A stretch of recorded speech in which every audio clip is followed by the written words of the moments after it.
Hallelujah, praise the lord. প্ৰভু যীশুৰ মধুৰ নামত আপোনালোক সকলোকে স্বাগতম জনালোঁ। আশা কৰোঁ আপোনালোক সকলোৱে ভালে আছে। প্ৰিয় বিশ্বাসীসকল, ঈশ্বৰে আমাক সুন্দৰ দিন, সুন্দৰ সময় দিছে। আকৌ এদিন আমাক বিশ্ৰাম দিন দেখিবলৈ দিলে, তাৰ কাৰণে ঈশ্বৰক ধন্যবাদ দিওঁ। প্ৰিয় বিশ্বাসীসকল, আজিৰ দিনটোৰ আৰম্ভণিতে আমি ঈশ্বৰৰ বাক্য চাওঁ।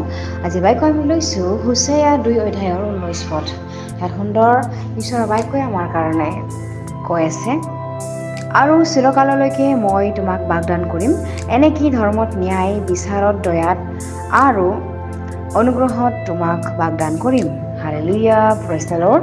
ঈশ্বৰৰ এই সুন্দৰ বাক্যৰ কাৰণে ঈশ্বৰৰ ধন্যবাদ দিওঁ। প্ৰিয় বিশ্বাসীসকল, ইয়াতে যিটো হোছেয়া ভাৱবাদীৰ ওচৰত যিটো যিহোৱাৰ বাক্য আহিছিলে, যিটো ইজৰাইলৰ কু আচৰণ আৰু তাৰ যিটো দণ্ডৰ পৰা যিটো ভাবি মংগলৰ বিষয়ে ইয়াতে ঈশ্বৰৰ বাক্যই আমাক বুজাব খুজিছে। প্ৰিয় বিশ্বাসীসকল, আমি জানো যে আমাৰ ঈশ্বৰ দয়াত মহান আৰু ক্ৰোধত ধীৰ হয়, আৰু যদিহে আমি মন সলনি কৰি ঘূৰি আহোঁ তেওঁৰ ওচৰত, তেওঁ বহুত দয়া কৰে, তেওঁ বহুত মৰম কৰে। ঠিক তেনেকৈ ইজৰাইলবিলাকৰ কাৰণেও ঈশ্বৰে হোছেয়া ভাৱবাদীৰ ওচৰত এই কথা কৈছিলে যে আৰু চিৰকাললৈকে মই তোমাক বাগদান কৰিম বুলি কৈছে। হালেলুয়া, চিৰকাললৈকে আমাক ঈশ্বৰে বাগদান কৰিব। আমি সকলোৱে জানো বাগদান মানে কি হয়। বাগদান মানে হ'ল এইটো এজন ব্যক্তিৰ কাৰণে, এগৰাকী নাৰীৰ চাইড হয়তো বিয়াৰ কাৰণে যিটো চাইড হৈ দিয়ে। কিন্তু ঈশ্বৰে আমাক কিহত বাগদান কৰিম বুলি কৈছে? যে ধৰ্মত, ন্যায়, বিচাৰত বুলি কৈছে, আৰু দয়াত আৰু অনুগ্ৰহত বুলি কৈছে। এই সকলোত আমাক বাগদান আগতীয়াকৈ আমাক তেওঁ ৰাখি থৈছে, আগতীয়াকৈ আমাক তেওঁ চাই থৈছে।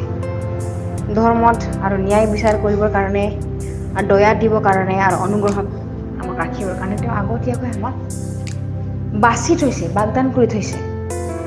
হালেলুয়া। তেনেহ'লে আমি কি কাৰণে ভয় কৰিব লাগে যে প্ৰভু মোক দয়া কৰা, প্ৰভু মোক অনুগ্ৰহ কৰা, প্ৰভু মোক? আমাৰ বহুত প্ৰাৰ্থনা থাকে, কিন্তু আমাৰ প্ৰাৰ্থনাবিলাক হৈছে স্বাৰ্থপৰ। আমি আমাৰ প্ৰাৰ্থনা সফল হোৱাৰ লগে লগে আমি পাহৰি যাওঁ যে ঈশ্বৰেহে দিছে, নে মোৰ নিজৰ বুদ্ধিৰে মই কামখন ছাকচেছ হ'লোঁ, এনেকুৱা আমি ভাবোঁ। কিন্তু ঈশ্বৰেহে যে দিছে, ঈশ্বৰেহে যে আমাৰ কাৰণে যোগাইছে, আমি সেইটো পাহৰি যাওঁ। প্ৰিয় বিশ্বাসীসকল, সেইকাৰণে আমি দণ্ড ভোগ কৰিবলৈ পাওঁ ঈশ্বৰৰ পৰা, যিটো ক্ৰোধ আমি পাওঁ। কিন্তু আমি যদি প্ৰতিটো সময়ত তেওঁক ধন্যবাদ দিওঁ, তেওঁ যে আমাক বাগদান কৰি থৈছে ন্যায় বিচাৰত, দয়াত, ধৰ্মত, অনুগ্ৰহত, সেইকাৰণে আমি প্ৰাৰ্থনা কৰিলেই আমাৰ উত্তৰবিলাক পাওঁ। কিন্তু তেওঁ আগতীয়াকৈ আমাক বাগদান কৰি থৈছে, তেওঁ আগতীয়াকৈ দিয়েই থৈছে, কেৱল আমি খুজিলেই হ'ল। Hallelujah, praise the lord. সেইকাৰণে আমি সকলো বিষয়ত ধন্যবাদেৰে আমি যাচনা কৰিব লাগে, আমি খুজিব লাগে যীশুৰ নামত। কিন্তু আমাৰ প্ৰাৰ্থনাবিলাক হৈছে নিজৰ স্বাৰ্থৰ কাৰণে, আমি বেছিকৈ বেলেগৰ কাৰণে প্ৰাৰ্থনা কৰিব লাগে। যাতে আমি যেনেকৈ দয়া পালোঁ, অনুগ্ৰহ পালোঁ, ঠিক তেনেকৈ পৃথিৱীৰ সকলোৱে যাতে পায়, তাৰ কাৰণে আমি বাইবেল পঢ়িবলৈ পাওঁ। সকলোৱে যিটো প্ৰাৰ্থনা কৰি অনুগ্ৰহত পোৱা আশীৰ্বাদবিলাকৰ বিষয়ে আমি পঢ়িবলৈ পাওঁ। আমি যদি আব্ৰাহামৰ জীৱনত চাওঁ, তেনেহ'লে তেওঁৰ যিটো সন্তান ইছাক প্ৰতিজ্ঞাৰ সন্তান হয়। হালেলুয়া।